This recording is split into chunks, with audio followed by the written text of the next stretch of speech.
I realized we are only at 40% of what we are capable of. Here I am, right idea to do this race called Badwater 135. I Googled the 10 hardest races in the world. What came up? Crazy race in Death Valley. Summertime, 135 miles. I knew nothing about ultra running. I thought you would camp out, run 20 miles. Then one day, then run 20 miles again until you get 135 miles. I had no idea what I was doing. Called the race director up. He's like, hey, have you run 100 miles?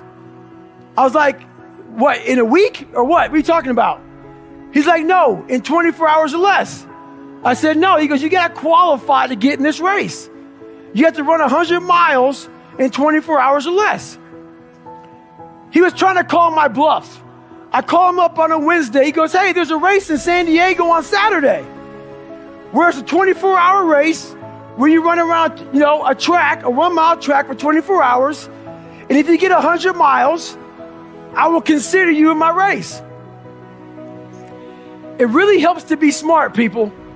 And I was not smart in this situation. I said, I did the math. It's about a 14-something minute mile. I can do that. Anyway, I show up on Saturday with the blue lawn chair, Ritz Crackers Mileplex, and my ex-wife.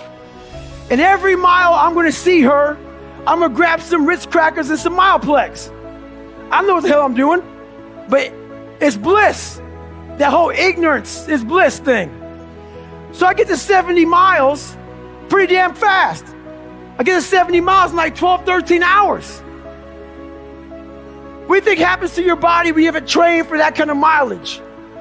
A lot of bad things. But I thought I was in good shape. It was amazing. So I hadn't gone to the bathroom at all. I sit down, big mistake. I sit down in this blue lawn chair. I sit down, looking at my ex-wife. I'm seeing like 3 or 4 of her. And I'm like, this is not good. So I'm trying to play it off because I know where I'm about to go. So I'm sitting there, and when you haven't gone to the bathroom, you're dehydrated, your nutrition's all jacked up. You sit down, you gotta go to the bathroom now. So I look at my ex-wife and go, do you love me? She said, yes. Why? I go, because I want to take a shit on myself right now. Because I can't stand up because my blood pressure's all messed up.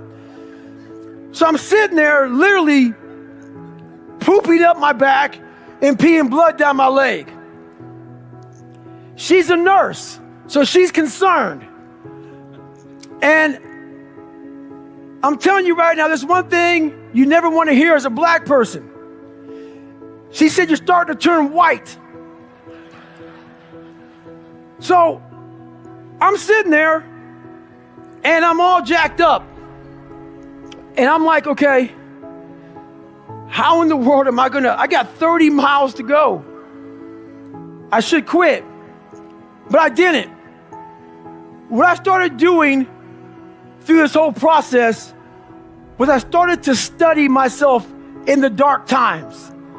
So instead of just quitting real fast, I said, no, I'm going to quit, but not right now. So I sat back for a second and I said, let me get some water, let me hydrate, let me clean myself up a little bit, let me get some nutrition. I wasn't dizzy. It's okay.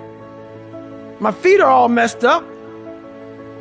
Let me see if I can walk. I'm going to walk 1 mile and then I'll go home. That'll be a great accomplishment for me, 71 miles. So I took this massive thing and I started breaking it down into small chunks. And as I started breaking it down into small chunks, I started realizing maybe I'll walk 1 more mile. But at the pace I was walking, I wasn't going to make the time. So this is when I realized that whole 40% rule. Those of you who worry, red can't hurt me, you understand it. Basically, the 40% rule is when we have a governor on our brains, like a governor on a car.